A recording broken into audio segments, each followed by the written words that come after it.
बिस्मिल्लाहिर्रहमानिर्रहीम। नाज़रीन, हर प्रोग्राम की तरह नावक न्यूज़ लेकर आपका दोस्त, आपका होस्ट हाजी मुमताज़ हुसैन आपकी खिदमत में हाज़िर है। और आज का जो हमारा नावक न्यूज़ का टॉक शो आपकी खिदमत में पेश किया जा रहा है, इसके आज मेरे दाएं तरफ जो मेहमान बैठे हैं, ज़िली सदर PTI लेबर में जनरल सेक्रेटरी रेलवे मजदूर union, general secretary railway housing society Rana Mohammad Akram साहब, और मेरे बाएं जानब नूर मोहम्मद अवान साहब, ज़िली सदर ऐपका अटक, सीनियर वाइस चेयरमैन अगीगा रावलपिंडी डिवीज़न। तो नाज़रीन, आज गुफ्तगू का आगाज़ राना अकरम साहब से करते हैं कि इस वक्त हमारे जो पूरे मुल्क में एक पोजीशन जो बनी हुई है, जो तजव्वुज़ात के हवाले से है, महंगाई के हवाले से है, चूँकि PTI को बिलोंग करते हैं और जनरल सेक्रेटरी रेलवे जो है मज़दूर यूनियन के भी हैं, तो ज़ाहिर है कि मज़दूरों के मामला भी ये समझते हैं और इस वक्त जो हुकूमत की पॉलिसी है वो भी ये समझ रहे हैं। तो राना साहब, इस वक्त जो पूरे पाकिस्तान में और अटक में भी अब शुरू हो गया है तजव्वुज़ात के ख़िलाफ़ ऑपरेशन, इस बारे में आप क्या समझते हैं कि ये एक हुकूमत का अच्छा इक़दाम है या कि ये सियासी इंतकाम लिया जा रहा है? औज़ुबिल्लाहिमिनश्शैतानिर्रजीम। आपका बहुत शुक्रिया।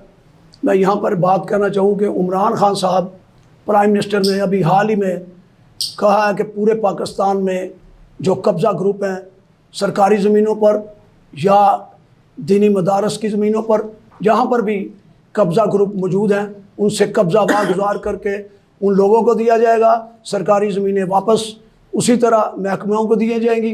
ये बहुत बड़ा इक़दाम है और मैं कहता हूँ कि यहाँ पर ये वज़ीर आज़म साहब का बहुत बड़ा इक़दाम, जिसकी आप देख सकते हैं कि पीपल्स पार्टी के सिंध में भी इसी तरह ऑपरेशन शुरू हो गया। वहाँ पर सुप्रीम कोर्ट ने आर्डर किए कि जनाब लोगों से ज़मीनें वागुज़ार कराई जाए।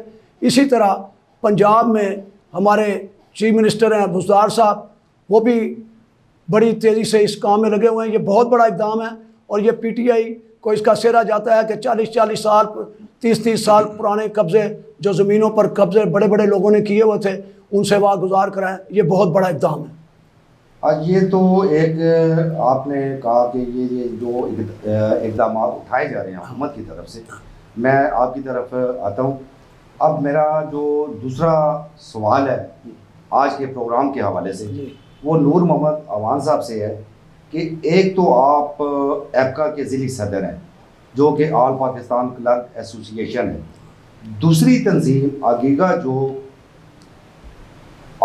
जिसके आप सीनियर वाइस चेयरमैन हैं, इसका रोल इस वक्त क्या है और इसमें कौन कौन लोग शामिल हैं और इसका मकसद क्या है, और जो इस वक्त एक मौजूदा सूरत हाल है जो एम्प्लॉइज़ हैं पूरे मुल्क में, उनके हवाले से क्लर्क एसोसिएशन तो हमें एक समझ आती है, लेकिन ये अगीगा जो है इसका क्या रोल? बिस्मिल्लाहिर्रहमानिर्रहीम। हाजी ताज साहब बहुत शुक्रिया सर।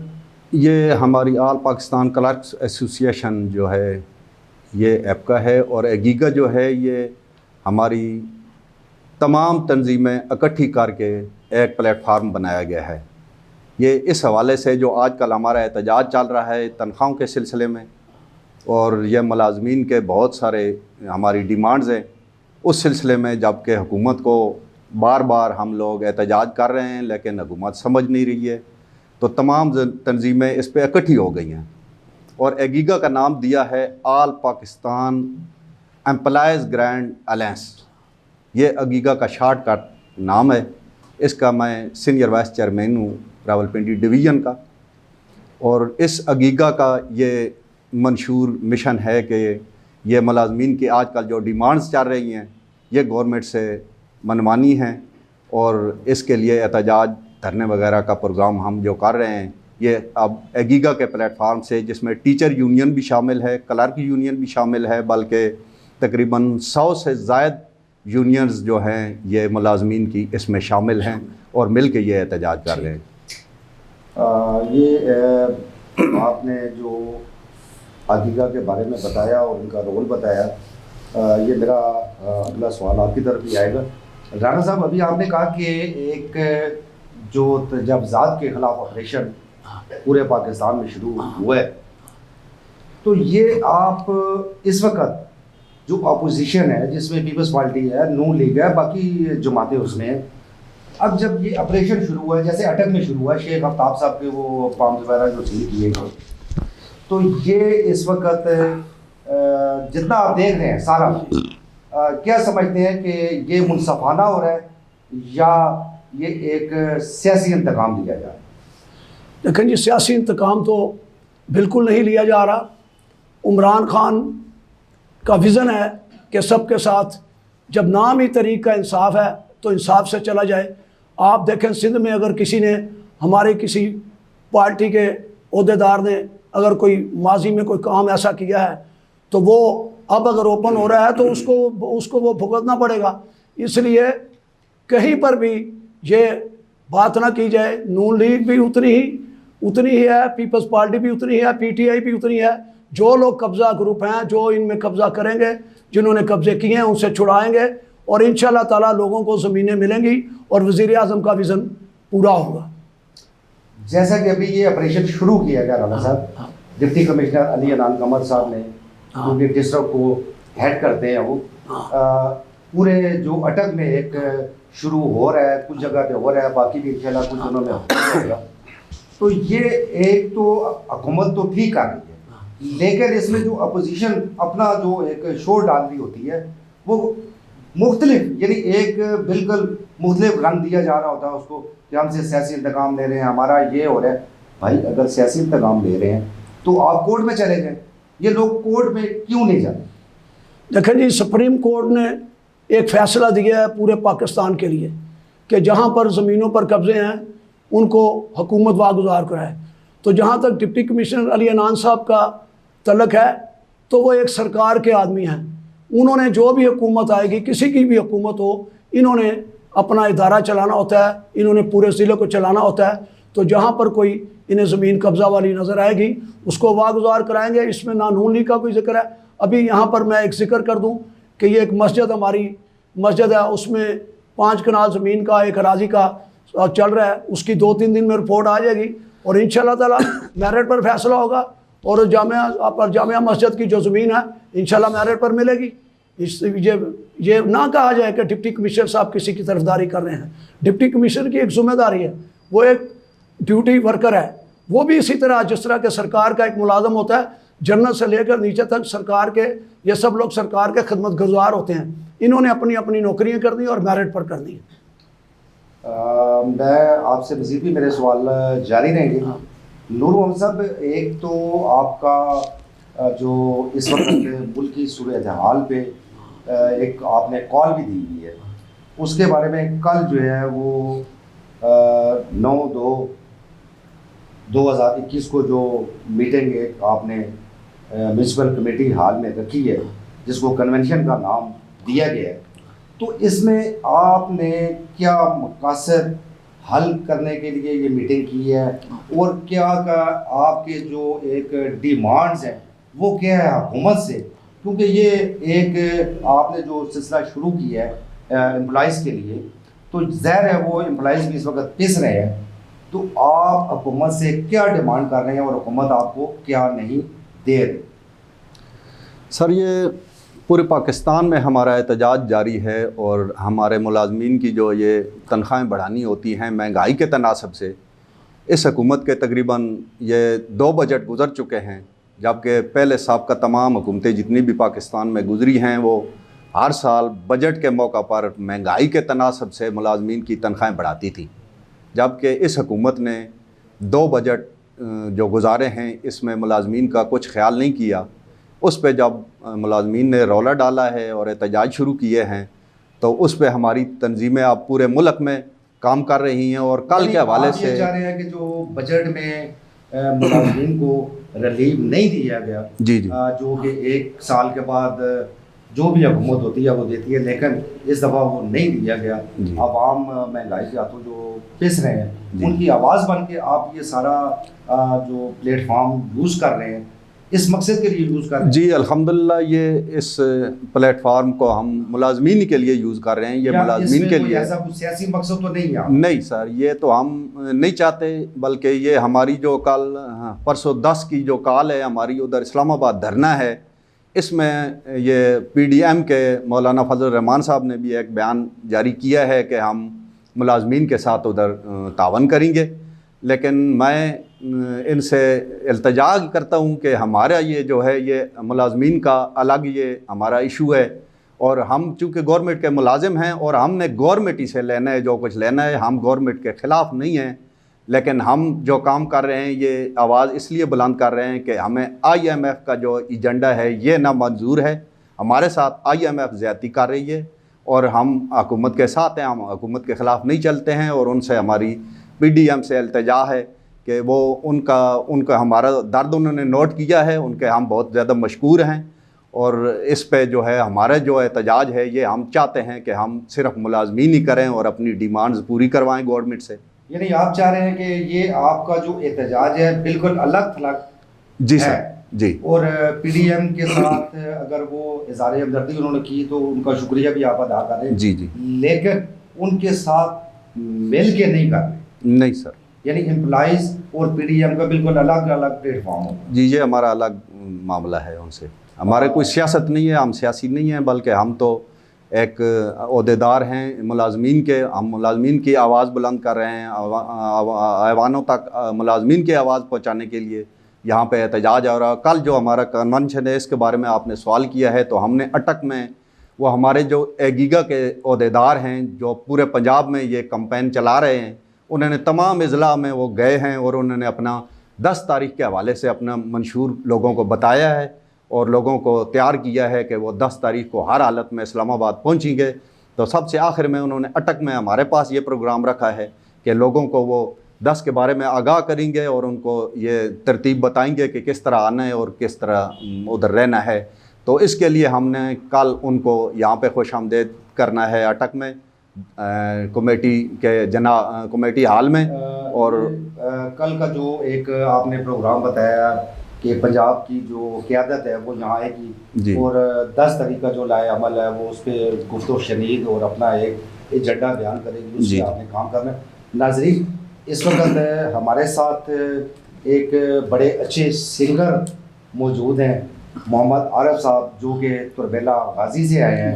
अब मेरा ख्याल में कि थोड़ा थोड़ा हमें इस वक्त सॉन्ग्स की भी ज़रूरत है, क्योंकि हम घटे पे से लोग हैं, अपने अल्फाज में जिसे कहते हैं। इस वक्त महंगाई के हाथों सताए हुए हैं, तो मेरा ख्याल में थोड़ा सा अगर इसमें सॉन्ग्स का तड़का डाल दें तो शायद थोड़ा सा जो हमारा BP है वो कम हो जाए। तो नाज़रीन, इस वक्त सुनते हैं मोहम्मद आरिफ साहब जो तुरबेला गाजी से आए हैं, एक अच्छा सा सॉन्ग। अपनी आवाज की लर्जिश पे तो काबू पालो, प्यार के बोल तो होठों से निकल जाते हैं। अपने तेवर तो संभालो कि कोई ये न कहे, दिल बदलते हैं तो चेहरे भी बदल जाते हैं।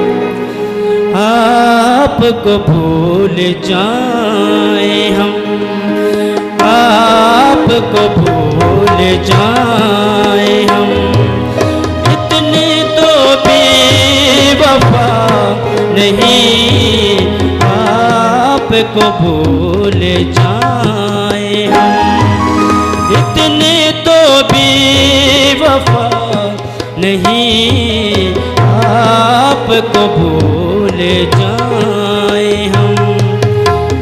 आपसे क्या गिला करें, आपसे क्या गिला करें, आपसे क्या गिला करें, आपसे कुछ गिला नहीं, को भूल जाए हम।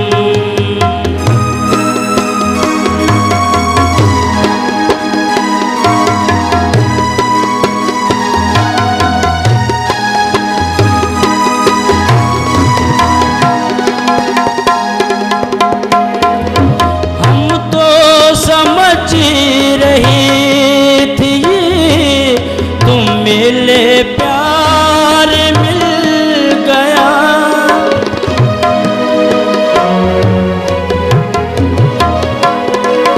हम तो समझ रहे थे तुम मिले प्यार मिल गया, हम तो समझ रहे थे तुम मिले प्यार मिल गया। एक तेरे दर्द के सिवा, एक तेरे दर्द के सिवा हमको तो कुछ मिला नहीं, आपको भूल जाए हम।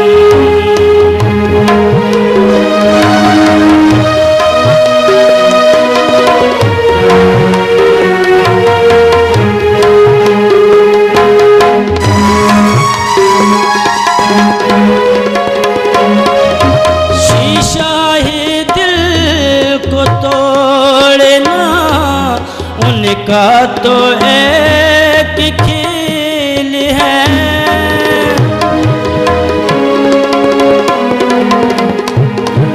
शीशा ही दिल को तोड़ना, उनका तो एक खेल है। हमसे ही भूल हो गई, उनकी कोई नहीं, आपको भूल जाए हम। इतने तो बेवफा नहीं, आपको भूल जाए हम।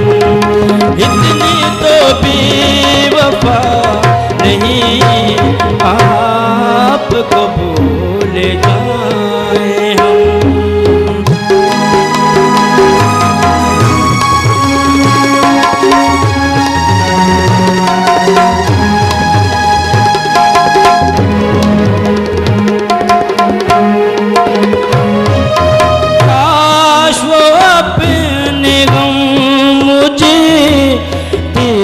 तो कुछ सकून मिले,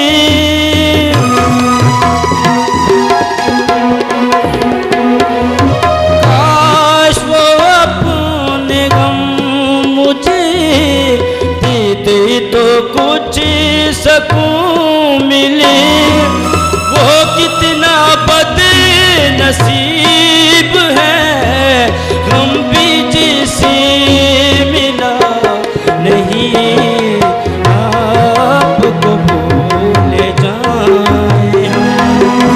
इतने तो बेवफा नहीं, आपको भूल जाए हम। इतने तो बेवफा नहीं, आपको भूल जाए हम।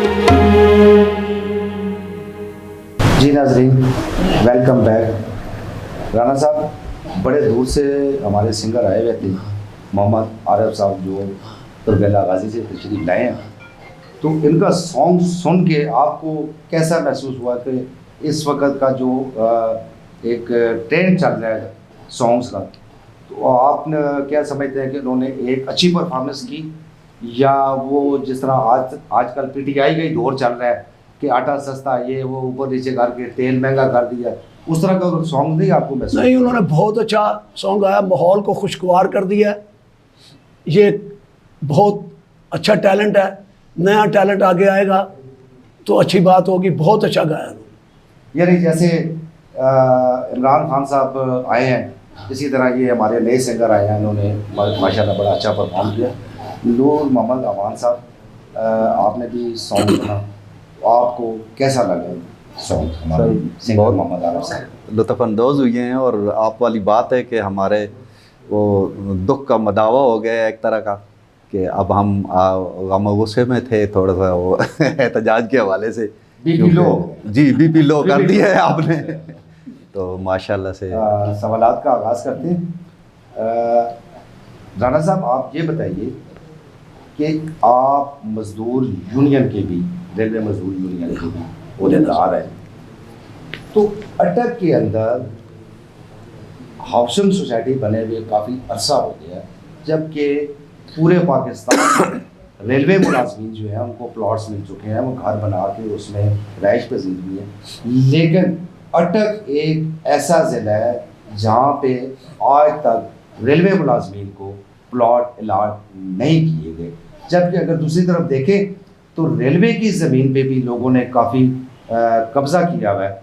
तो क्या ये कब्ज़ा भी छुड़ाया जाएगा और रेलवे के जो मुलाजमीन हैं, क्योंकि आप हाउसिंग सोसाइटी में भी हैं, उनके भी मेंबर हैं, जनरल सेक्रेटरी हैं, तो आप ये इस वक्त क्या समझ रहे हैं कि हुकूमत को अटक में फोकस करना चाहिए, या हमारी जो इस वक्त ज़िली क़यादत है उनको इस चीज़ को यूज़ करना चाहिए, आला काम तक पहुँचाना चाहिए कि पूरे पाकिस्तान में मिल गई? अटक के मुलाजमीन का क्या कसूर? देखिए 1975 में रेलवे हाउसिंग सोसाइटी अटक बनी।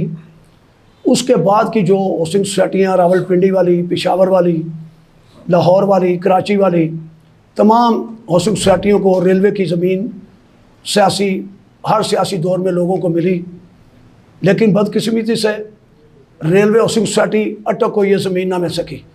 लेकिन यहाँ पर हमारे जनाब, हम गुजारिश करेंगे मेजर ताहिर सादक साहब से, जनाब जुल्फ़ी बुखारी साहब से, जनाब यावर अब्बास साहब, वो भी मिनिस्टर हैं, यहाँ पर माहौलियात के एडवाइज़र हैं, वो भी यहीं पर अटक से तल्लुक़ रखते हैं, तो वो हमारे लिए कोशिश करें। ये रेलवे मुलाजमीन की जो ज़मीन है, बहुत ज़्यादा रेलवे की ज़मीन यहाँ पर पड़ी है। दूसरी बात मैं ये कहता चलूँ कि रेलवे लाइन, एक रूमिया से रेलवे लाइन, पुरानी रेलवे लाइन संजवाल जाती थी, उस वक़्त अटक स्टेशन नहीं बना था। जब अटक स्टेशन बना तो वो ट्रैक सीधा हो गया। तो वो जो पुरानी रेलवे लाइन थी, वहाँ पर इस वक्त अरबों रुपए की ज़मीन है जो लोग कब्ज़ा कर रहे हैं। जो सड़क भी बनी है, उसके साथ भी बहुत बड़ी ज़मीन पड़ी है। ये भी गुजारिश करेंगे कामे बाला से और प्राइम मिनिस्टर साहब से, खुसूसन वज़ीर आज़म साहब से, कि एक तो रेलवे हाउसिंग सोसाइटी को मुलाजमीन को प्लाट दिए जाएँ, ताकि वो अपने जो रिटायर हो गए या जो बेवा हैं उन रेलवे मुलाजमीन की, उनको प्लाट दिए जाएँ, ताकि वो अपने मकान बना सकें और अपने बच्चों के साथ सुकून के साथ रह सकें। ये तो हो गया आपका एक पस मंज़र, लेकिन रेलवे की ज़मीन जो इस वक्त लोगों ने कब्ज़ा की हुई है, रेलवे वो क्यों नहीं छुड़ाता? एक तरफ तो वो लोग कब्ज़ा कर रहे हैं और दूसरी तरफ वो एम्प्लॉइज़ को प्लॉट भी नहीं दे रहे, लेकिन दूसरे लोग वहाँ पे कब्ज़ा कर रहे हैं। तो इस बारे में रेलवे का जो है, जो मिनिस्ट्री है, पूरे पाकिस्तान की वो मिनिस्ट्री है, तो वो क्यों नहीं ऐसे इक़दाम उठा रही कि यहाँ पे फौरी तौर पे, जैसे अभी पूरे पाकिस्तान में कब्ज़ा ग्रुप के खिलाफ कार्रवाई शुरू हो गई है, तो यहाँ अटक में भी करें? उसमें रेलवे के वज़ीर आज़म स्वाति साहब इमरान खान का वज़ीर आज़म का विज़न लेकर चल पड़े हैं। आप देखें कि कराची में हमने एक ट्रैक बिछाना था, वहाँ पर लोग जगह नहीं दे रहे थे, वो जगह सुप्रीम कोर्ट के आर्डर से वागुजार हुई और वहाँ पर ट्रैक बिछा और अभी वहाँ पर ट्रेन चल रही है। इसी तरह एक दूसरा मशवरा ये है कि जनाब, जहाँ जहाँ पर रेलवे की ज़मीनों पर कब्ज़े हैं और ऐसी जगह जहाँ पर वो रेलवे के लिए यूज़ नहीं हो सकती, उनको अगर आप गिरा नहीं सकते तो कम से कम उनके ऊपर किराया लगा दिया जाए। जिस तरह के लोग अपना दुकान बनाते हैं तो लोगों को किराए पर देते हैं, इसी तरह उनसे रेंट वसूल कर दिया जाए। अगर वो रेंट की मदद में भी आप करें तो वो अरबों रुपया बनती है। या कब्ज़ा वागुजार कराएँ या उनको रेंट पर दें, उनसे पैसे वसूल करें, यह सबसे बेहतरीन हल है। राना साहब, आप ज़िली सदर है PTI लेबर लेंगे, तो आपकी हुकूमत होते हुए आपको प्लाट क्यों नहीं मिल रहे? वजह क्या है? इसकी वजह यह है कि आपकी जो यहाँ ज़िली जो जितने भी इस वक्त लोग हैं जो PTI से बिलोंग करते हैं और यहाँ पे इलेक्शन जीत के बैठे हुए हैं, तो क्या समझते हैं ये उनकी पुताई नहीं है कि वो अपने उस पर मुलाजमों के लिए तो कुछ नहीं सोचते, लेकिन अपने लिए दिन रात वो सोच रहे हैं आवाम के लिए कुछ नहीं सोच रहे। आटा महंगा हो रहा है, चीनी महंगी हो रही है, फलां चीज़ महंगी हो रही है, पेट्रोल महंगा हो रहा है, बम पे बम कराया जा रहा है, लेकिन आप उस तरफ नहीं आ रहे। आप जिली सदर है PTI विंग के, अपनी हुकूमत को आप क्यों नहीं कहते कि आपको ये मसाइल हैं, आवाम को ये मसाइल हैं, हम लोग गरीब लोग हैं और गरीब का एक वक्त रोटी खाना मुश्किल हो गया। तो ये चीज़ें आप अपने जो लीडरान है, MNA है, MP है, मिनिस्टर है, उनको क्यों नहीं कहते? आप देखें वज़ीर आज़म साहब ने प्राइस कंट्रोल कमेटी, अपना जितनी भी प्राइस कंट्रोल कमेटी बनी हुई थी, उन्होंने पूरे पंजाब में, पूरे पाकिस्तान में जहाँ पर हमारी हुकूमतें वहाँ पर उनको ख़त्म किया है। वो उसकी वजह ये थी कि बहुत अरसा से वो लोग कमेटियों में मौजूद थे और उनकी मन मर्जी से सारे काम होते थे। महंगाई इसलिए बढ़ी। अब इंशाल्लाह ताला नई प्राइस कंट्रोल कमेटियाँ बनेंगी, आपको इसमें एक अच्छी बात नज़र आएगी और महंगाई कम होती हुई नज़र आएगी। जहाँ तक रेलवे की ज़मीन की, आप प्राइस कंट्रोल कमेटी की बात कर रहे हैं, एक थोड़ी दूसरी बनी, लेकिन बंदे तो वही होंगे। फिर भी मैं नहीं होऊंगा, आप होंगे, आप नहीं होंगे तो नूर मोहम्मद साहब होंगे। अब मसला ये है कि प्राइस कंट्रोल कमेटी को ख़त्म करके उसकी जगह ऐसा निज़ाम लाया जाए जो कि आवाम को रिलीफ दे सके। प्राइस कंट्रोल कमेटी ख़त्म करके फिर प्राइस कंट्रोल कमेटी बनाना भी ये आवाम के साथ ज़्यादती है। उसको प्राइस कंट्रोल कमेटी इसीलिए ख़त्म की गई हैं कि उसके लिए कोई नया निज़ाम ला रहे हैं। आपको इंशाल्लाह ताला तब्दीली नज़र आएगी। आपको मालूम होगा कि दुकानदारों को भी पूछने वाला कोई इदारा पाकिस्तान में प्राइम मिनिस्टर साहब ने बनाया है। यहाँ पर अभी आपने कहा कि रेलवे की ज़मीनें जो हैं वो आप जुल्फ़ी बुखारी साहब से भी हमारी गुजारिश हुई, यावर अब्बास साहब भी मिनिस्टर हैं, उनसे भी हुई, इसी तरह अपना हमारे मेजर ताहिर सादिक साहब हैं, उनसे भी हुई, इसी तरह अमीन असलम साहब से भी हुई। हमने सबसे गुजारिश की कि रेलवे की ज़मीन जो है वो फालतू ज़मीन है। उन्होंने लिख कर, हमें सरकार ने लिख कर दिया है कि ये रेलवे की ज़मीन किसी के काम की नहीं है, ये आप लोग इसमें हाउसिंग सोसाइटी के लिए लोगों को प्लाट दे सकते हैं। अब इंशाल्लाह ताला फिर कोशिश करेंगे। गुजारिश 2 दफ़ा की, मेजर साहब ने कहा कि यार किसी वक्त मेरे साथ आओ तो मैं असम्बली में ही आपको लेकर जाता हूँ, आप अपनी एक रिप्रेजेंटेशन तैयार करें। सब ने हमारे साथ ज़्यादा किया है। अब देखते हैं वादा वफा कब होता है। चले अल्लाह करे जी कि ये आपका एक जो दरीना मुतालबा है, अल्लाह करे, हमारी दुआ है कि ये पूरा हो जाए, लेकिन मुझे पूरा होता हुआ नज़र नहीं आ रहा।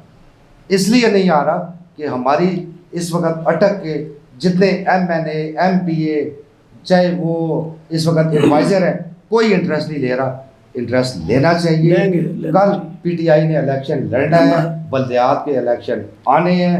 महंगाई के हाथों पिसी हुई आवाम PTI को कहीं ऐसा ना हो कि वो बिल्कुल ही एक सफ़ा हस्ती से मिटा ना दे। ऐसा नहीं। अब मेरा अगला सवाल इस वक्त नूर मोहम्मद अमान साहब से है कि आपका 10 फरवरी को जो एक बहुत बड़ा धरने का ऐलान आपने किया है जो कि इस्लामाबाद में हो रहा है, तो इसमें PDM की पूरी कोशिश है, या मुझे लगता है कि शायद कहीं कोई गठजोड़ भी हो गया हो कि आप लोग मिल के कहीं हुकूमत पे ऐसा प्रेशर तो नहीं डाल रहे कि एम्प्लॉइज़ और PDM मिल के एक बहुत बड़ा जो है ना वो शो दिखाना चाह रहे हों कि ये चीज़ें जो हम कर रहे हैं सारे मिल के कर रहे हैं और इस तरह ये हमारे मामलात हैं। तो ये कहीं सोची समझी कोई ऐसी एक जिसको कहते हैं ना कि घर में बैठ के मामलात तय करके तो फिर आप इस्लामाबाद में जा रहे हैं? सर आज साहब ऐसी कोई बात नहीं है। ये हमारा जो है ये अलग से चल रहा है और हमारा ये तकरीबन 6 अक्टूबर को भी हमारा जो वहाँ पे एहतजाज हुआ था इस्लामाबाद में, वो आप ज़रा चेक करें तो वो अभी आपको पता चल जाएगा कि एक लोगों का समुंदर उमड़ आया था।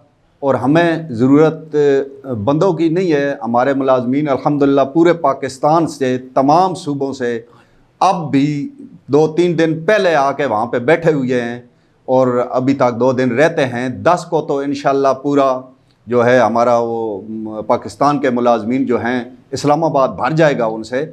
और PDM के हवाले से आप जो बात कर रहे हैं कि तो हमारा उनसे कोई मिली भगत नहीं है।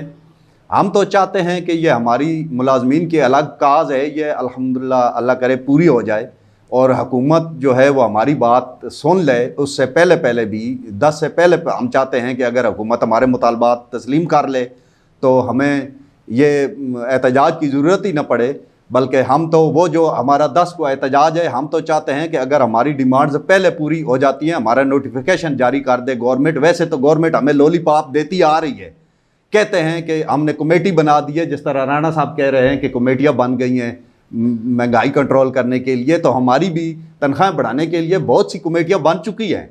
बल्कि 6 अक्टूबर को भी इन्होंने हमें असेंबली के पैड पे लेके दिया था। कमेटियां जो है वो बनाने का मकसद यही होता है कि कमेटी डाल दी है जी, काम को टाल दिया जी, काम को टालने के लिए हैं। लेकिन हम नहीं चाहते कि पीडीएम और हमारा ये वहाँ पे इकट्ठ हो मिल के।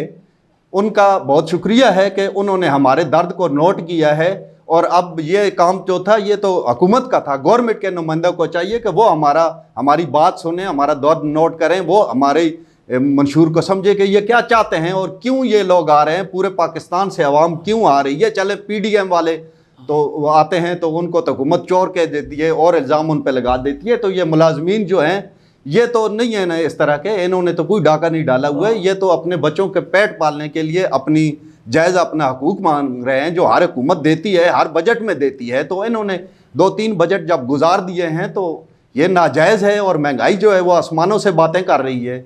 और ये इनको कुछ ये सामने नज़र ही नहीं आता कि ये मुलाजमीन क्यों हर दफ़ा इस्लामाबाद में इतना इकट्ठ क्यों हो रहा है। इस वक्त जो आप इतना बड़ा जो जिस तरह फरमा रहे हैं कि इकट्ठ होगा, तो इसमें आपके जो मुतालबात हैं वो क्या है जो हुकूमत पूरे नहीं कर रही? सर, ये हमारा चार्टर ऑफ डिमांड्स जो है ये हमारे कायदीन ने जो है ऊपर बैठे हुए उन्होंने पेश किया हुआ है गवर्नमेंट को। हमारा थोड़ा सा लंबा सा चार्टर ऑफ डिमांड है, जिसमें जो मैं 2-3 बता देता हूँ। एक तो ये है कि हमारे महकमा जात जो हैं, कुछ महकमों की तनख्वाहें जो हैं वो बहुत ज़्यादा हैं, और उनके मुकाबले में दूसरे महकमे जो हमारे सूबाई महकमे हैं, इनकी जो तनख्वाहें बनती हैं ये उन महकमों के तकरीबन 50% भी नहीं बनती हैं, जिसकी वजह से ये लोग महंगाई की चक्की में बुरी तरह पिस रहे हैं। और उन लोगों का तो चूँकि गुजारा चल रहा है, तो हम चाहते हैं कि हमारी तनख्वाहें जो हैं वो भी उनके बराबर एक दफ़ा कर दी जाए, ये तनख्वाह की तफरीक ख़त्म कर दी जाए। चूँकि वो सेक्रेटेरिएट में बैठे हुए लोग जो होते हैं, फेडरल वाले लोग होते हैं, उनकी डिमांड्स पूरी हो जाती हैं और दूसरे मुलाजमीन को कोई नहीं पूछता। ये हमारी एक मेन तो ये है। दूसरा ये है कि हमारी अब जब तनख्वाहें बढ़ाई जाएँ तो हमारे जितने भी ये हमारे पहले अडाक रिलीफ जो गवर्नमेंट हमें देती आ रही है, ये सारे अडाक रिलीफ जो है हमारी इसमें बेसिक पे में जम किए जाएं पहले, और उसके बाद इस अपना महंगाई के हवाले से तकरीबन 100% हमारी तनख्वाह में इजाफा किया जाए, तब जाके कुछ मुलाजिम जो है वो अपने बच्चों का पेट पाल सकेगा। उसके अलावा हमारा जो है वो टाइम स्केल का एक मेन मसला चला आ रहा है। तो हम चाहते हैं कि हुकूमत हर 5 साल के बाद मुलाजिम को टाइम स्केल दे। यानी आप अभी भी इस बात पे बाज़िद है कि पीडीएम और आपका जो है एक पूरा जो एप्का और अगीगा का एक प्लेटफॉर्म पे जो लोग इकट्ठे हो रहे हैं, इनसे कोई गठजोड़ नहीं है? सर, हमारा पीडीएम के साथ कोई गठजोड़ नहीं है।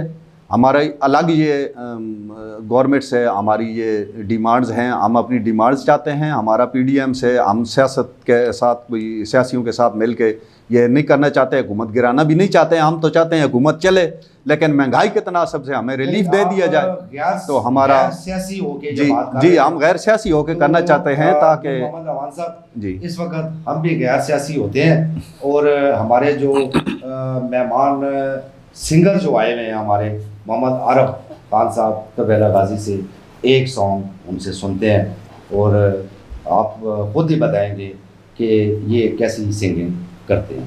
जी। कुछ पानी पी गया और अब तेरी दुनिया ते चुपचाप लुटी गया।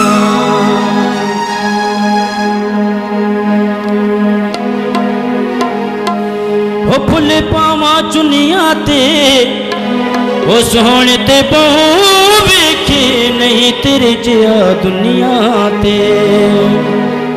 सोने दुनिया ते कसमे हजारा वे सानू चंगा तू लगे ने ओए का तू लगे ने सोने दुनिया ते कसमे हजारा वे सबको चंगा तू लगे ने ओए का तू लगे ने तेरे दमे नाल साडियां बहारा वे सबको चंगा तू लगे ने ओए का तू लगे ने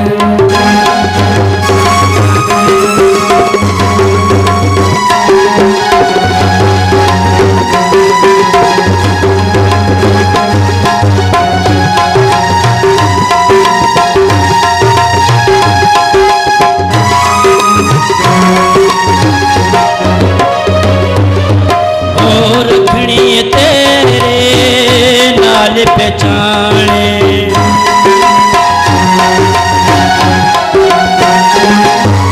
ओ रखनी तेरे नाल पहचाने कोई अमीर ते अपने गाने पावे होवन बंगले ते कारा भी सानू चंगा तू लगे ने ओए का तू लगे ने सोने दुनिया ते कसमे हजारा वे सानू चंगा तू लगे वही का तू लगे ने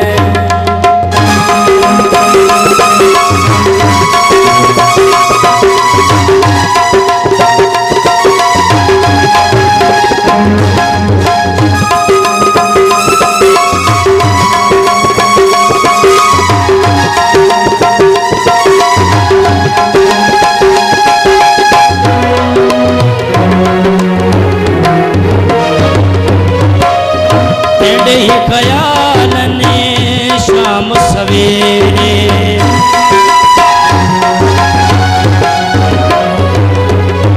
ओ तेरे ख्याल ने शाम सवेरे रब उस दी सा खसले मेरे जता तेरी याद विसारा भी सानू चंगा तू लगने हुए का तू लगने सोनी दुनिया ते कसमे हजारा वे सानू चंगा तू लगने हुए का तू लगने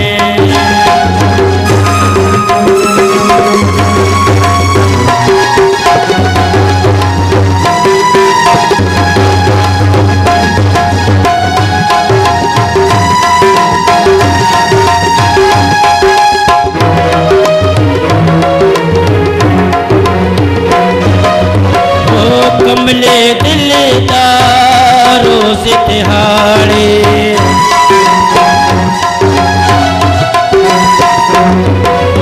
ओ कमले दिलदार रोज तिहाड़े इस जिंदगी दे चार तिहाड़े तेरे संगे विच यार गुजारा वे सानू चंगा तू लगे वही का तू लगे सोनी दुनिया ते कसमे हजारा वे सानू चंगा तू लगे वही का तू लगे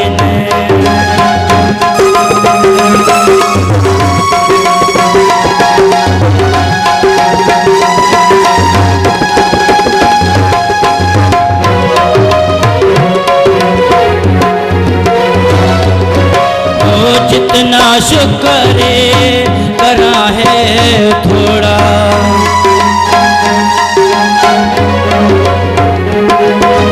ओ जितना शुक्र करा है थोड़ा रब सही रिश्ता ते नल जोड़ा इससे काबिल मैं मुख्तारा वे सानू चंगा तू लगने होई का तू लगने सोने दुनिया ते कसमे हजारा वे सानू चंगा तू लगने होई का तू लगने तेरे दमे नाल साडियां बहारा वे सानू चंगा तू लगने होई का तू लगने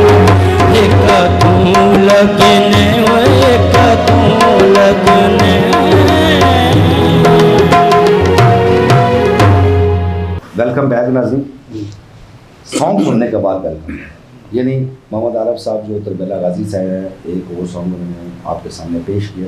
तो राना साहब, ये सॉन्ग आपको कैसा लगा? पहले की निस्बत अच्छा है या उससे जो कहते हैं कि दरमियाने दर्जे का? नहीं, बहुत अच्छा है, सिंगिंग बहुत अच्छी की, और उम्मीद है कि ये इंशाल्लाह ताला आगे जाकर अपना बहुत बड़ा नाम कमाएंगे। जी नूर मोहम्मद अमान साहब, इस सॉन्ग के बारे में आपके क्या ख्याल है? माशाल्लाह जी, ये सिंगर जो हैं हमारे भाई, ये राना साहब वाली बात से मैं इत्फाक करता हूँ कि इंशाल्लाह ये बुलंदियों को अबूर करेंगे और ये अपने काम पे थोड़ी सी और मेहनत करेंगे तो इंशाल्लाह इनका एक नाम पैदा होगा मुल्क में। नाज़रीन, सवालात की तरफ जाते हैं। राना साहब, मेरा आपसे ये सवाल है और मैं बिल्कुल इस पे हक बजाना कोई सवाल करने का, कि इस वक्त हम अटक की अगर बात करें तो अटक में तरक्याती काम जो है हमारे अटक के डिस्ट्रिक्ट पूरे में होते हुए नज़र नहीं आ रहे, जबकि आप इस वक्त देख लें कि सूबाई वज़ीर भी हैं, MNA भी हैं, उसके बाद एडवाइज़र भी हैं, डिस्ट्रिक्ट अटक के हैं, लेकिन तरक्याती काम यहाँ पे नहीं हो रहे, चाहे वो छोटे लेवल पे हैं या बड़े प्रोजेक्ट हैं। तो इस बारे में आप क्या कहें? ऐसा नहीं है। आप अभी देखें, अब मिनिस्टर साहब हैं, सूबाई वज़ीर हैं यावर साहब, वो छुई रोड वाली सड़क वो बना रहे हैं, बहुत अच्छी। वो ख़ुद भी रात को उन्होंने विज़िट किया।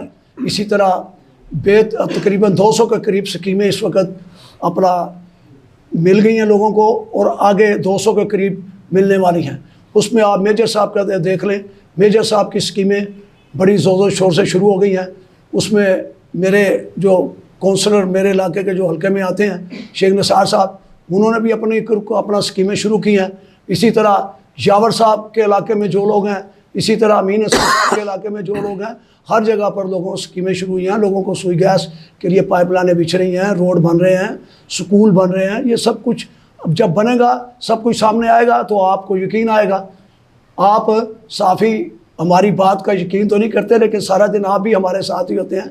तो आप इंशाल्लाह ताला यावर साहब के वहाँ पर विज़िट करें, मेजर साहब के, ताहिर सादिक साहब के विज़िट करें, आपको नज़र आएगा तरक्याती काम होते हुए नज़र आएंगे। उनके साथ बैठें, उनके साथ जाकर विज़िट करें, तो आप कहेंगे कि वाकई PTI की गवर्नमेंट बहुत काम कर रही है। राना साहब, अभी आपने बात की कि स्कीमें 200 के करीब है या इससे ज़ायद है, जो भी है, इसमें आपने एक नाम लिया स्कूल्स का। तो जिस इलाके में आप रहते हैं वहाँ पे एक स्कूल है गवर्नमेंट गर्ल्स एलिमेंट्री स्कूल, जो कि उस स्कूल से कभी मैं भी पढ़ा था, लेकिन उस वक़्त भी ये एलिमेंट्री था और आज तक ये एलिमेंट्री है। जबकि इस स्कूल का रिज़ल्ट जो है इस वक्त पूरे पंजाब में बच्चियाँ टॉप कर रही हैं, डिवीज़न पे टॉप कर रही हैं, डिस्ट्रिक्ट पे टॉप कर रही हैं, लेकिन आज तक उसको मैट्रिक तक नहीं किया गया।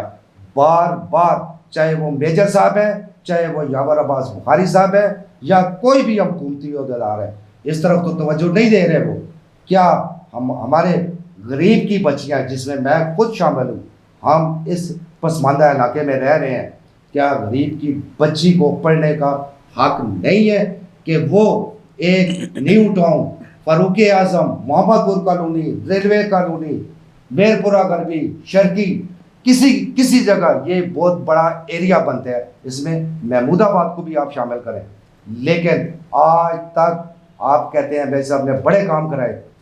मैं कहता हूँ कराए होंगे, लेकिन ये बच्चियों के हवाले से क्या मेजर साहब सोए हुए हैं, क्या यावर अब्बास बुखारी साहब सोए हुए हैं, क्या हमारे एडवाइज़र सोए हुए हैं? क्यों नहीं इस तरफ तवज्जो देते कि मैंने नाली बना दी, छोड़ दे नाली को, बच्चियों को तालीम दे? क्यों नहीं देते आप? ये आपने बहुत अच्छी बात की। ये बात हमने मेजर साहब से भी की, यावर साहब से भी की। अनकरीब इंशाल्लाह ताला आप देखेंगे कि उसको हाई स्कूल का दर्जा मिलेगा, और इंशाल्लाह ताला आप भी हमारे साथ होंगे, और इंशाल्लाह ताला ये विदिन 3 मंथ या 6 मंथ की बात है कि उसको मैं अपना हाई स्कूल का दर्जा इंशाल्लाह ताला मिल जाएगा। ये सियासी वादा नहीं, उन्होंने हमारे से कन्फर्म वादा किया है। और इंशाल्लाह ताला यहाँ पर एक और बात करता चलूँ कि जहाँ आपने फारूक आज़म की बात की, न्यू टाउन की बात की, रेलवे कॉलोनी की बात की, तो वहाँ पर एक और स्कूल बड़ा अपना स्कूल बनना चाहिए जिसमें बच्चों के लिए हाई स्कूल बनना चाहिए, वहाँ पर भी एक प्राइमरी मिडिल स्कूल है। उसके लिए भी हम गुजारिश की है कि जनाबा जो मोहल्ला न्यू टाउन में स्कूल है उसको भी मैट्रिक तक किया जाए।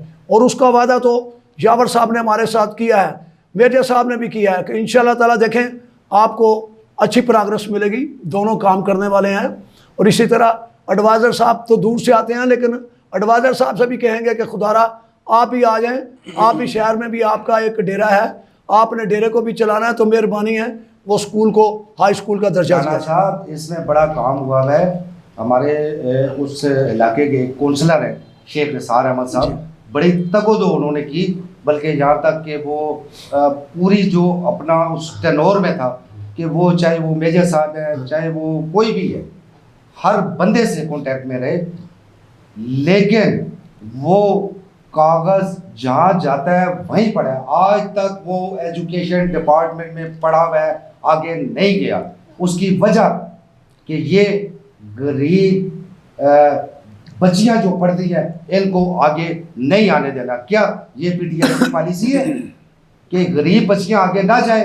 एक काउंसलर जो पूरा वर्क करके उसके ऊपर वो तको दो करके पेपर वर्क करके उनके हाथ में थमा के आता है, फिर वो एजुकेशन जो यहाँ का डिपार्टमेंट है एजुकेशन का वो दबा के बैठ जाता है। क्या उस वक़्त मेजर साहब उनको नहीं कह सकते?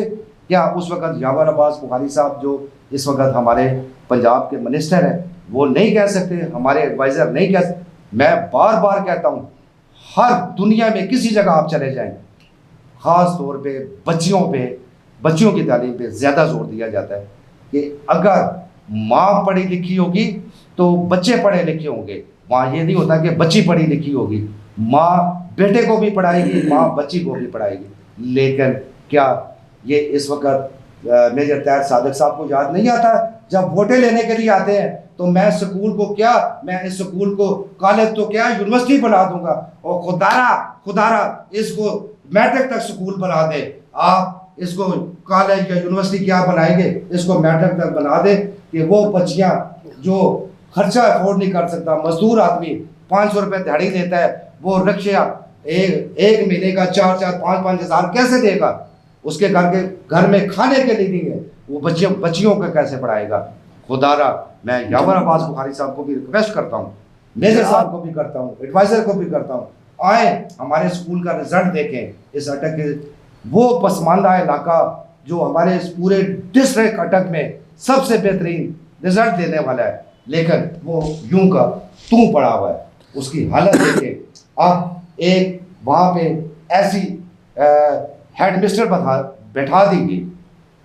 मैं एक बिल्कुल अच्छी मिसाल आपको देना चाह रहा हूँ कि वो बच्चियों के मफाद में है ही नहीं, उसको वहाँ पे एजुकेशन वाले ने ला के बैठा दिया, जबकि उसको स्कूल को उठाने वाले, उस स्कूल को इस लेवल पे ले के आने वाले जो प्रिंसिपल थी वहाँ की, जो इनसे पहले थी, और ख़ास तौर पे मैं जिक्र करूँगा शेख निसार साहब का, वो काउंसलर थे, उन्होंने अपनी जेब से खर्चा किया, कोई किसी सियासी ने नहीं दिया। क्या ये सिर्फ और सिर्फ शेख निसार का काम है? ये हमारे MNA MPA वजीर क्यों नहीं करते इस तरफ तवज्जो? राणा साहब आपको आपकी तवज्जो दिलाना चाहता हूँ कि जो मिडिल स्कूल है न्यू टाउन में, उसकी 4 दीवारी ही मेजर साहब के ज़माने में हुई, मेजर साहब ने ही करवाई।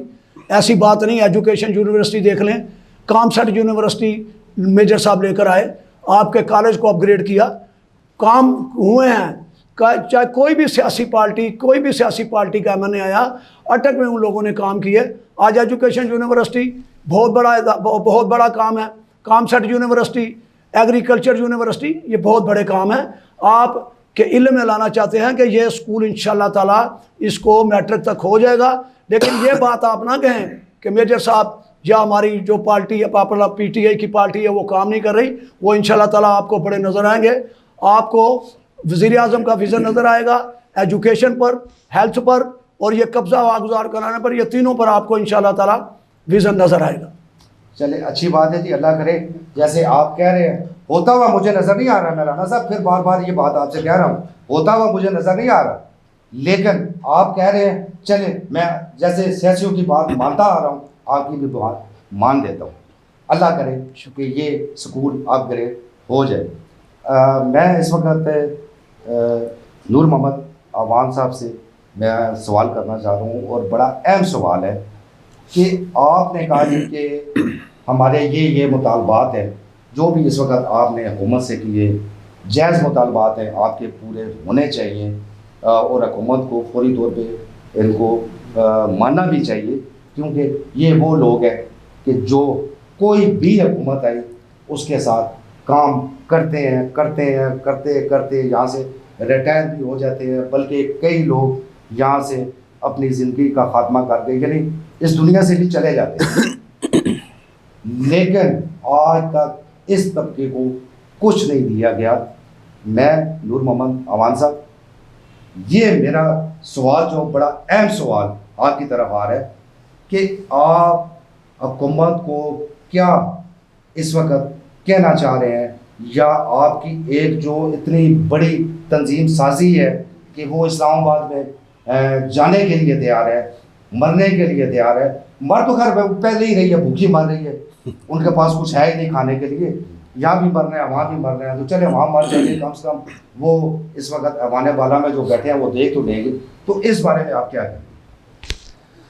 सर बहुत शुक्रिया, आपका बहुत ज़बरदस्त सवाल है कि हम चाहते हैं कि हमारा जो है ये एहतजाज है जो हमने 10 को हमारे कायदीन ने अरेंज किया हुआ है, हमारी तो ये ख्वाहिश है कि ये हुकूमत हम पे तवज्जो दे और हमारी इस बात को समझे और हमें जानबूझकर पीडीएम के साथ मिलाए नहीं, क्योंकि उन लोगों को बंदों की ज़रूरत होती है। तो ये वो क्या कहते हैं, तंग आमद बेजंग आमद। तो जब मुलाजमीन मायूस हो जाएंगे, तंग आ जाएंगे, आप वाली बात है, ख़ुदकुशियाँ करेंगे, भूख से मरेंगे बच्चे, उनके बच्चे पढ़ नहीं सकेंगे, तो ये मजबूरन फिर पीडीएम क्या, ये तो खुद भी पीडीएम ही बन जाएंगे, पीडीएम का ऐसा तो बनेंगे। लेकिन हम ये नहीं चाहते, हम चूँकि गवर्नमेंट मुलाजमीन हैं, हम चाहते हैं कि हमें गवर्नमेंट दे, हमें हुकूमत दे, चूँकि तमाम मुलाजमीन जो होते हैं वो गवर्नमेंट की, हुकूमत की रीढ़ की हड्डी की हैसियत रखते हैं, और हम लोग और ये गवर्नमेंट जो है इसको सपोर्ट करके चलाना चाहते हैं। हम चाहते हैं कि यही हुकूमत चले, हमें क्या है कि दूसरी हुकूमत आए, तीसरी आए, हम तो चाहते हैं यही लोग चले। लेकिन कम से कम हमारा ये मुतालबा 10 से पहले अगर मान लें, तो हमारे कायदीन ने तो ये बेइरादा किया हुआ है, अगर 10 से पहले हमारी डिमांड्स का नोटिफिकेशन जारी कर दें तो हम इंशाल्लाह इस पे तैयार हैं कि हम 10 को पार्लियामेंट ज़रूर जाएंगे, उसी भरपूर तरीके से जाएंगे। लेकिन इसी एहतजाज को हम, इसी धरने को हम इसको अज़हार तशक्कर में कन्वर्ट करके इन लोगों का, हुकूमत का, इन हुक्मरानों का शुक्रिया अदा करेंगे, और इनको पता चलेगा कि ये जो लोग एहतजाज करने आए थे, यहाँ पे मरने आए थे, यहाँ पे भूख हड़तालें करने आए थे, तो ये लोग हमारा किस तरह शुक्रिया अदा कर रहे हैं। हमारी तो ये ख्वाहिश है, हम तो जान छुड़ा रहे हैं कि पीडीएम के साथ ये जानबूझकर हम लोगों को ना मिलाएं, जबकि हुकूमत इस तरफ कोई तवज्जो नहीं दे रही है, उन लोगों को कोई ख्याल नहीं है। पार्लियामेंट में बैठे हुए हैं, अंदर वो बैठे रहते हैं, बाहर हम बैठे रहते हैं, वो लोग कुछ, उनको पता नहीं है कि ये लोग डी चौक क्रॉस करके पार्लियामेंट के गेट के सामने क्यों पहुँच गए हैं। तो उनको पता होना चाहिए, ये हुकूमत होश के नाखन ले कि क्यों आवाम को खामखा अपने खिलाफ कर रही है, बल्कि मुलाजमीन पे इतना जुल्म हो रहा है कि ये 2 बजट जो हैं ये गुजर चुके हैं, और महंगाई जो है वो सब लोगों को पता है कि महंगाई तकरीबन 200% मैं कहता हूँ कि पहले से बढ़ चुकी है, और तनख्वाह जो है इन्होंने 10% भी नहीं बढ़ाई है। तो हम चाहते हैं कि ये हमारी तनख्वाहें बढ़ा दें और हमारी भी जान छूट जाए, और ये लोग भी जो हैं ये हमारा वो अज़हार तशक्कर हमसे ले लें, हम उधर अज़हार तशक्कर करेंगे इंशाल्लाह, अगर हमारा 10 से पहले हमारी डिमांड्स पूरी करने का नोटिफिकेशन जारी कर दें। चले, अल्लाह करे जी, आपके जायज़ मुतालबात हैं, अल्लाह करे इस वक्त भी हुकूमत आप पे तवज्जो दे और इन मसलों को हल करे। राना साहब, आखिरी सवाल है मेरा आपसे, क्योंकि बिल्कुल टाइम शॉर्ट है हमारा, कि यहाँ की इस वक्त जो डिस्ट्रिक्ट गवर्नमेंट है, जैसे डिप्टी कमिश्नर अली अनान कमर साहब हैं, उन्होंने यहाँ पे कब्ज़ा माफिया के ख़िलाफ़ अब ऑपरेशन शुरू कर दिया है। अच्छी बात है, ऐसी बात है, और सराहा भी जाना चाहिए। कोई भी हो, अगर मैंने किसी के नाजायज़ ज़मीन पे कब्ज़ा किया हुआ है तो मुझसे भी छुड़ाई जाए, बेशक मैं इनको खराज तहसीन पेश करता हूँ। आप इस हवाले से क्या कहते हैं? डिप्टी कमिश्नर साहब को कोई ऐसी सजेशन देना चाह रहे हैं कि ये बिल्कुल ऐसा ज़ोर शोर से कब्ज़ा माफिया से ज़मीनें वागुजार कराई जाएँ, चाहे वो गवर्नमेंट की है या किसी गरीब की, किसी बड़े कब्ज़ा ग्रुप ने वो हथियार लिए। तो ये बिल्कुल इस तरह क्या समझते हैं कि डिप्टी कमिश्नर को इस वक्त इस पोजीशन में, क्योंकि तहरीक इंसाफ की हुकूमत है और उनका नारा ही है जैसे तहरीक इंसाफ, यानी एक तहरीक है वो इंसाफ पे चलेगी, तो आप क्या कहते हैं इस बात में? डिप्टी कमिश्नर साहब की जहाँ तक आपने बात की, अली नान कमर साहब, वो तो इस विज़न को पहले ही लेकर चले हुए हैं। अगर आप देखें तो जब वो अटक में आए तो उस वक़्त हमारे रोड्स, हमारी लाइट्स का क्या हाल था। तो आज आप देखें 3 मीला वाली सड़क पर आप जाएं, जहाँ पर देखें उनकी कोशिश होती है कि अटक को खूबसूरत से खूबसूरत तरीन किया जाए। जहाँ तक कब्ज़े की बात है तो वो पहले भी डिप्टी कमिश्नर रहे, यहाँ पर आकर वो डिप्टी कमिश्नर नहीं बने, तो उनका बहुत तजर्बा है और इंशाल्लाह ताला वो जितने कब्ज़ा ग्रुप हैं उनसे कब्ज़ा वागुजार कराएंगे और आप देखेंगे कि वो ना डरने वाले हैं। और हमारा तमाम PTI का एक उनसे तावन भी है और हम तावन भी करेंगे। अगर वो नजायज़ कब्ज़ा फरोशों से ज़मीन वागुजार कराएंगे तो हम भी उनके साथ शाना बशाना होंगे। यानी अगर वहाँ पे उनको आप लोगों की ज़रूरत पड़ेगी, आप हेल्प करने के लिए तैयार है इस अच्छे इक़दाम के लिए? इंशाल्लाह शाना बशाना चलेंगे उनके साथ। इस वक्त आपने एक बात की कि जैसे उन्होंने 3 मीला चौक बनाया, 3 मीला चौक है, इस तरह अल्लाह चौक है, इसी तरह हटिया चौक है, बाकी तहसीलों में भी बड़े करोड़ों रुपए के उन्होंने काम करवाए, बड़े अच्छे ऐसे इक़दाम है। सराह भी जाना चाहिए, जो बंदा अच्छा काम करे, हमारे अटक के लिए अच्छा काम करेगा, हम उसको सर आंखों पे लेंगे, क्योंकि हमें बिल्कुल इस तरह करना भी चाहिए कि हम एहसान फरामोश लोग नहीं हैं। जो हमारे लिए अच्छा काम करेगा हम उसकी तारीफ़ भी करेंगे, लेकिन इसके साथ साथ अगर कोई नाजायज़ कब्ज़ा माफिया किसी को तंग करने की कोशिश करेगा तो इस बारे में आप क्या अपनी एक राय है या आपकी एक सोच है कि अगर जो डिस्ट्रिक्ट गवर्नमेंट है उसको तंग किया जा रहा है और कोई नाजायज़ कब्ज़ा माफिया हुकूमत को या डिस्ट्रिक्ट गवर्नमेंट को तंग करे तो आपका क्या दाया अमल हो? आप देखें जी, गवर्नमेंट तो गवर्नमेंट होती है, चाहे फेडरल गवर्नमेंट हो चाहे पंजाब गवर्नमेंट हो, उनके पास सोर्सेज भी होते हैं। वो नजायज़ कब्ज़ों को वागुजार कराने के लिए उनके पास अपनी मशीनरी भी होती है, उनके पास सोर्स भी होते हैं, जैसे कि DPO और डिप्टी कमिश्नर, तमाम लोग, इन तमाम लोगों को मिलकर जब एक चैन बनती है तो फिर वो काम करती है कब्ज़ा छुड़ाने के लिए। उसमें अकेले डिप्टी कमिश्नर साहब तो नहीं, उसमें तो ADR साहब जाते हैं, उसमें आपके DPO साहब जाते हैं, तमाम उसमें पटवारी तहसीलदार सब लोगों को साथ लेकर जाते हैं। किसी के साथ जुल्म तो नहीं करते, लेकिन नजायज़ कब्ज़े जो हैं उनको छुड़ाने में अगर कहीं पर भी हमारी ज़रूरत हुई तो इंशाअल्लाह ताला हम शाना बशाना उनके साथ होंगे, PTI मुकम्मल तौर पर उनके साथ होंगे। बहुत शुक्रिया राना साहब। अब मैं बिल्कुल लास्ट कमेंट नूर मोहम्मद अवान साहब से लेना चाह रहा हूँ कि इस वक्त चूँकि आप अटक के बासी हैं, अटक में रह रहे हैं, तो डिस्ट्रिक्ट गवर्नमेंट इस वक्त जो एम्प्लॉइज़ के लिए आपके जितने भी महकमा जात हैं उनके लिए जो हमारे यहाँ के डिप्टी कमिश्नर अली नान कमर साहब हैं, तो वो इस वक्त क्या समझते हैं कि हमारे अटक के जितने महकमा जात हैं उनके लिए कितना अच्छा साबित हो? सर, ये माशाल्लाह से हमें हमारी खुशकिस्मती है अटक वाले लोगों की कि अली हनान कमर जैसे ये ऑफिसर हमें मिला है और इन्होंने अटक को माशाल्लाह खूबसूरत किया है और तमाम महकमों पे इनकी नज़र है और ये चाहते हैं कि तमाम महकमाजात जो हैं वो सही तरीके से चलें और काम करें और बहुत वर्कर इंसान हैं अली हनान कमर साहब। इनको हम दाद देते हैं कि इनसे पहले बहुत से DCO हमने भी देखे हैं, लेकिन पहली दफ़ा हम लोग अटक वाले लोग, अटक के बासी इन DC साहब से मुतमईन हैं कि ये लोग बहुत अच्छा काम हमारे अटक का कर रहे हैं और हमारे अटक को ये खूबसूरत और क्लीन करने में इनका बहुत सा किरदार है और महकमाजात को भी ये जहाँ तक हो सके सपोर्ट करते हैं। माशाल्लाह जी, मेरे दोनों मेहमानों की डिस्ट्रिक्ट गवर्नमेंट के लिए बड़ी अच्छी राय और होनी भी चाहिए कि जैसे अभी नूर मोहम्मद अवान साहब ने कहा कि जैसे DCO भी गुज़रे, डिप्टी कमिश्नर भी गुज़रे, मेरे ख्याल में मैं भी इसी अटक का बासी हूँ, इसी अटक की पैदाश हूँ, अबाउ अजदाद से हम लोग यहाँ पे रह रहे हैं। ऐसा डिप्टी कमिश्नर, जैसे कि नूर मोहम्मद अमान साहब ने फरमाया कि ऐसा डिप्टी कमिश्नर आज तक अटक में नहीं आया, जो कि हमें लगता ही नहीं कि ये बंदा लाहौर का है। हम तो ये समझ रहे होते हैं कि डिप्टी कमिश्नर अली हरान कमर अटक की पैदाश है। अटक के लोगों की ज़बान बोलते हैं, चाचा करके बुलाते हैं, मामू करके बुलाते हैं, भाई करके बुलाते हैं, बेटा करके बुलाते हैं। ऐसे ऑफिसर जिस भी महकमा में है, डिप्टी कमिश्नर अली हरान कमर को देखते हुए ऐसे अमल करें कि हर बंदा अटक का उनसे खुश हो।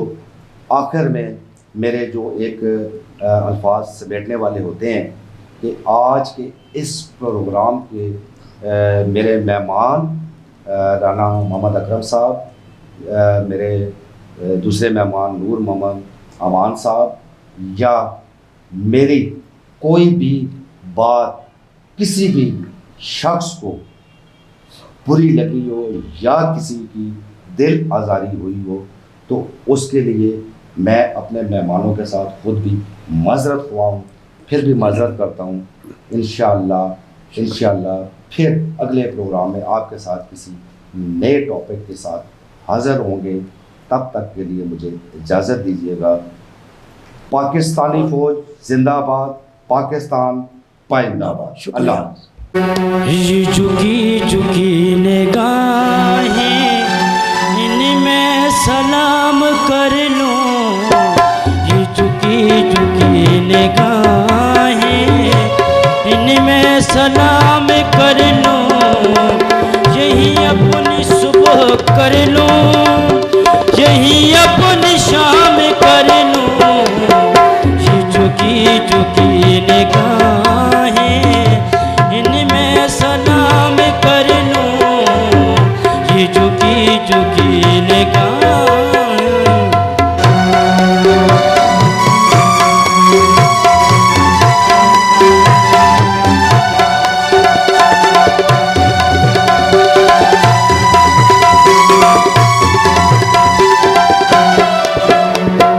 तेरा गम तेरी मोहब्बत, तेरा दर्द तेरी हसरत।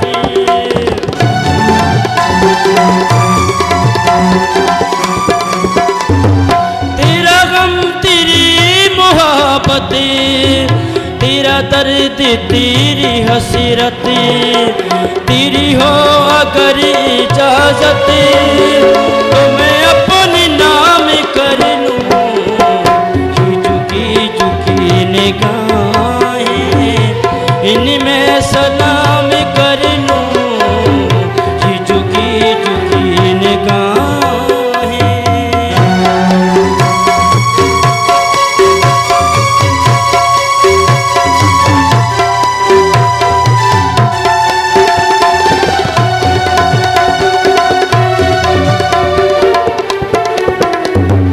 तू ही मेरी इब्तिदा है, तू ही मेरी इंतहा है।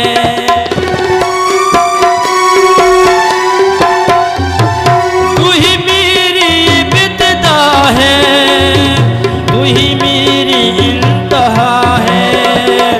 जहाँ तू इशारा कर दे, मैं वहीं कयाम कर लूं। ये झुकी झुकी निगाहें, इनमें सलाम कर लूं। ये झुकी झुकी निगाहें।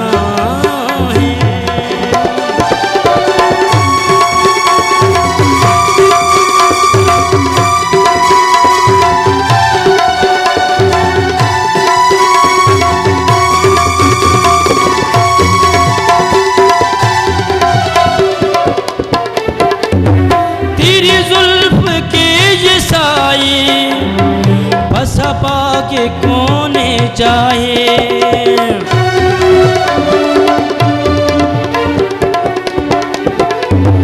तेरी जुल्फ के ये साए, बसा पाके कौन चाहे। तू कहे तो जिंदगी